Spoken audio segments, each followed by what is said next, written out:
ASAD Malik from behind the gloves, joined by the one and only Josh Warrington, the IVF King, the one and only. How are you, Josh? Very well, mate, thank you. How's yourself? Good stuff, I'm okay as well, very well. You just arrived today, Josh? Yeah, just arrived this morning, steady 45-minute flight over one of them propeller planes. I don't like them too much, but yeah, steady flight over, straight over to here, and it's been nice and welcoming so far. Good stuff, mate, good stuff. You missed a lot of the commotion yesterday, I don't know if you've seen it on social media? I've seen bits of it, yeah, it's been entertaining. There's a lot of guys in town. There's Deontay Wilder, Shannon Briggs is rumoured to be here in town. Obviously Billy Joe Saunders has came. So it's been eventful. I know, I've seen many of them in the lobby of this hotel. There's Ricky Hatton over there as well. How you doing, Ricky? The wee wave, mate, to the camera, big Hitman. So Josh, obviously you're here for weighing up the Frampton potential fight for you, big fight as well, domestically on the scene. From what you've seen of Frampton right now, obviously being a fighter yourself, you know guys in the zone, how do you think Frampton is looking going into the fight tonight? I mean, in terms of the build-up and what I've seen, you know, with his training videos, he looks in good shape, and you know, when he's doing his workouts on his pad work, he looks sharp. Obviously that's on the training, it's under the light what matters the most. I think his last two performances have probably been a little sketch underneath one, the likes of when he went to American and he boxed like Santa Cruz and whatnot. Tonight I think he'll be looking to put a good performance on, obviously to build up a fight potentially with myself. Obviously he's at home as well with the Windsor Park and the 20-odd thousand behind him, so I should expect a decent performance tonight. But with all that being said, he's coming up against an unbeaten fighter in Luke Jackson tonight, and Luke's going to really want to try and steal the show. Have you seen much of Luke Jackson yourself? I've only seen stuff of social media. You know, he's training, he's sparring, he's quite busy with that. It looks fantastic on there, but like I said, training's training. Listen, the kid's unbeaten. I know his record doesn't speak very loudly, but he's unbeaten, he's hungry. He's come all the way over here for like the press conference in the build-up a few weeks back, and you can't write him off. You're the main man right now in the division, obviously being the IVF King, winning that off Lee Selby, and what a great fight that was.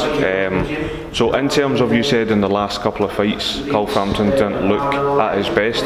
What do you think, what sort of factors play into that for him not looking his best? I don't know, maybe sometimes you just have off nights. It happens, it's happened to me a few times. You just go through it. Age, timing, you have prime years in every way. In every way, it has a lot longer than a featherweight, because you go at an higher pace and the boxing's a lot quicker. But he's only small, but he's quite a stocky featherweight as well. So he's been coming down from a big weight for a very long time. Maybe that's caught up with him. I don't know. Maybe just settling with Jamie Moore. You can't just change it overnight. It does take time before you really start showing what you've been working on. So there's all them little factors. But yeah, I think this will be the fight what he needs. I know he's had a lot of stuff going on behind the scenes outside of boxing, so maybe that's been playing part. But maybe that last's been swept to the carpet, and now we can just focus fully on the boxing. In terms of Frampton himself, you put on a fantastic performance, like I say, against Selby. You've seen Frampton throughout the years himself. What do you feel that, providing Frampton gets through his fight tonight, how do you think the fight, you versus him, how do you think that plays out? To what strengths do you think you've got, what tools do you think you have to beat Frampton? Well, obviously I'm not going to touch too much on him. It's all part, because they're all part of game plans and whatnot, the way we go about it. But I will say that Carl's got a very good boxing brain. He's very intelligent. He knows how to switch and read fights. He can adapt journey in the fights. He was very, very strong super bantam. Don't know if he's carried the same kind of power featherweight. But he moves around the ring well, and like I say, his boxing brains very well. But in terms of me, I'm just getting better and better, and I don't even think I've shown the levels what I'm capable of doing. I think I've always been just going through the fights and getting the wins. And I think like last time, you know, Selby, I shown a little bit of what I'm about, but then again, I still don't think I got that second gear. Sure. In terms of, obviously, Carl Frampton is a name that keeps getting repeated, associated with your name time and time again. Lee Selby was a name, you obviously bet him. Another name domestically in the division as well, Kid Galahad.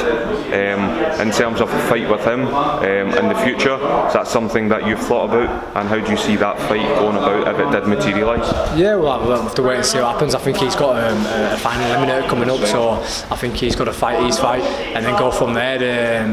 But like I said, the fight what keeps getting talked about is me and Frampton. But yeah, if he can get through that one, then that'll be Yorkshire Derby, so a potential big one there as well. Would you be willing to fight Kid Galahad? Yeah, listen, I boxed him twice, amateur, beat him twice, and I know that, you know, his trainer Dominic has talked about, you know, he wants his revenge and whatnot. But listen, we'll just let him. He's got to win his own fight first and get himself in that mandatory position. So we'll see what happens.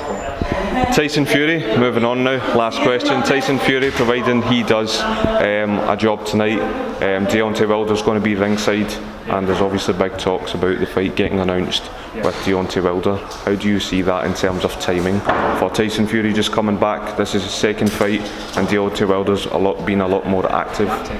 It's probably a little bit early in my opinion, but you know, we'll see on Fury's performance tonight.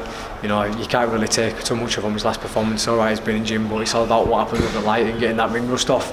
I think last time out was more or less like a bit of a sparring session, but if he can get through with a decent performance tonight, then you consider him. You know, but he's been a long time out, but he's entertaining, and you never know what he's capable of doing. So if he can come back against Wilder and cause an upset, then how good is that for British boxing after having two, heavyweight world champions?